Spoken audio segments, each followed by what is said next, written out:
Now, back to The Drive with Steve Jaxon, exclusively on Sonoma County's News Talk, KSRO, KSRO.com, and the KSRO app.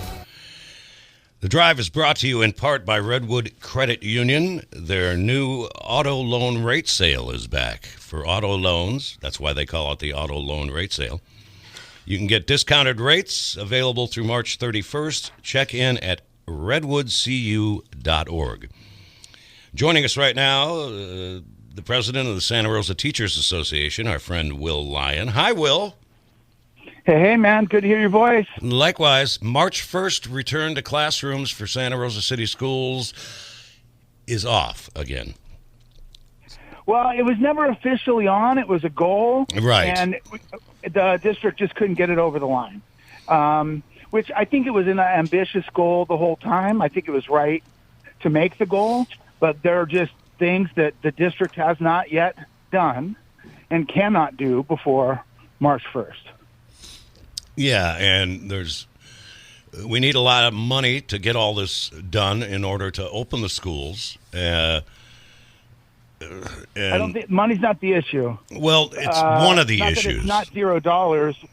We have enough money to do the things we need to do now. We definitely need the relief package from the feds, and we need the state to pony up going forward. But they have given us enough money, I think, to do what we're doing now. The barriers are... one, we have not met all the mitigation standards, right? There are dozens of things that each school has got to get done before it's safe to bring children onto campus. Right. We haven't done all of those things yet, and some of them are hard. I can give you an example of one. You know, you go to the grocery store and they got the little dots, right, to stay 6 feet apart. We have those in our classrooms. The problem is they are not 6 feet apart. And they're not 6 feet apart from the teacher's workstation. So we got dots that are 4 feet apart. We got dots that are touching or even inside the teacher's workstation. We got dots in the doorway. Like, how are you going to put a desk there? And what makes me nervous, and a lot of teachers, if they can't get the easy stuff that you can see right, how are we going to get the things that are hard to do, that are hard to see? Yeah, exactly. Like getting enough exchanges in the HVAC system so there's enough airflow so that the virus doesn't linger in a classroom, for example. So we're trying everything we can to work with the district. We've created a dashboard. We've recruited teacher, parent, administrator, staff, teams on each campus to verify it. One of the challenges is the rules just changed. So we've got to update our dashboard. But we were working with them. But as it stands right now, we couldn't open right now if we wanted to because we're not meeting all those guidelines. Teacher vaccinations, apparently a sticking point in this whole thing, as you were quoted in saying. The big sticking point is vaccines. We haven't come to an agreement on that yet. Well, I think that's a sticking point at the table. I think it's going to work itself out. And when you look at some of the other problems we have, it's almost a moot point. Because even if we were to give up vaccines right now, we're not ready to do that. We think teachers deserve to have a safe working environment, and they deserve vaccines. But even if we gave them up, on the logistical puzzle side of it, it's going to take so long to reassign and transfer all the teachers that by the time they get it done, we're going to be mostly vaccinated anyway. If the vaccines come into the county the way they're hoping to. We've already had some disappointing news recently that not as many came in. Yeah. The current news on the street is best case scenario. We'll start getting them next week, and we could have all the first wave, the elementary teachers and some of the other special populations, theoretically could all get their first shot next week, which could theoretically get us ready for, an early April start. Those are lots of ifs and coulds there, but it's going to take almost, or maybe even that long or longer, to do the staffing puzzle. So I know numbers aren't great on the radio, so I'll try to be easy on this, but we got about a third of our students are going to stay distance learning, but none of those teachers are assigned to that. So now that means you're going to have to reassign or transfer about a third of our teachers to go hybrid. So that's like 300-something people that got to get reassigned or transferred. Mm-hmm. And that We did 9 of them earlier this year. It took 3 weeks after they had already done the separating and the cohorting out, right? Once they make the rosters. We haven't made the rosters yet. Our parents, if you haven't done it yet, check your parent square. We are asking people to definitively let us know, but the district know. Are you going to stay in or do you want to stay out once we reopen hybrid?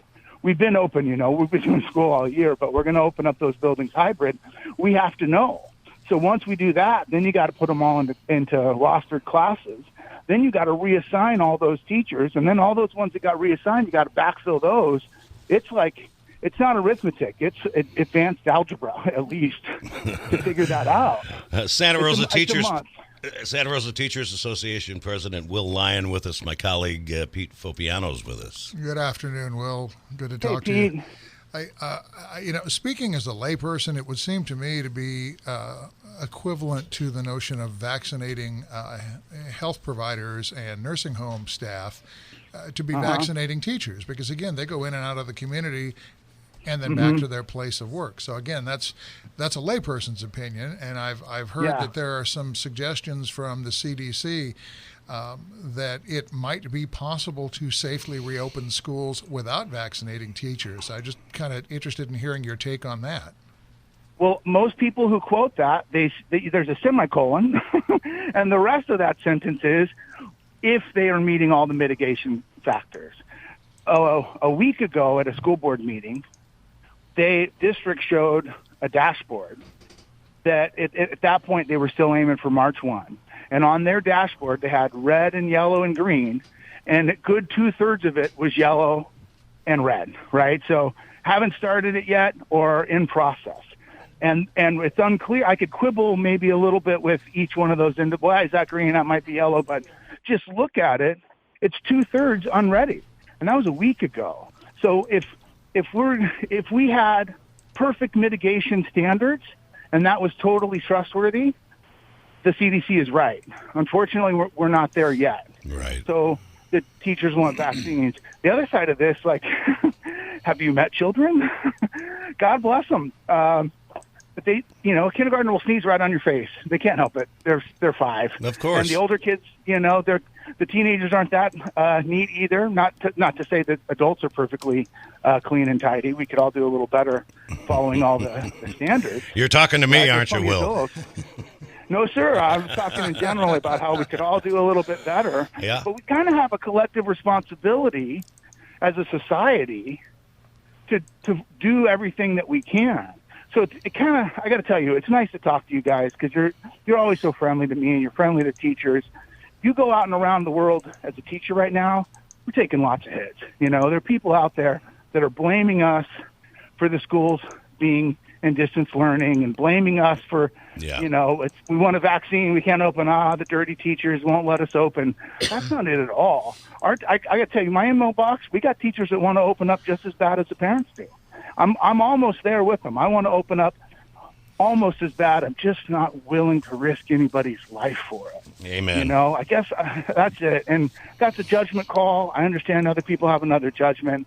But, man, people can be pretty rough. So just thanks for having me on and treating me pre-COVID. Of course. And even the first chunk, we were heroes and, thank you. It's so hard what you're doing.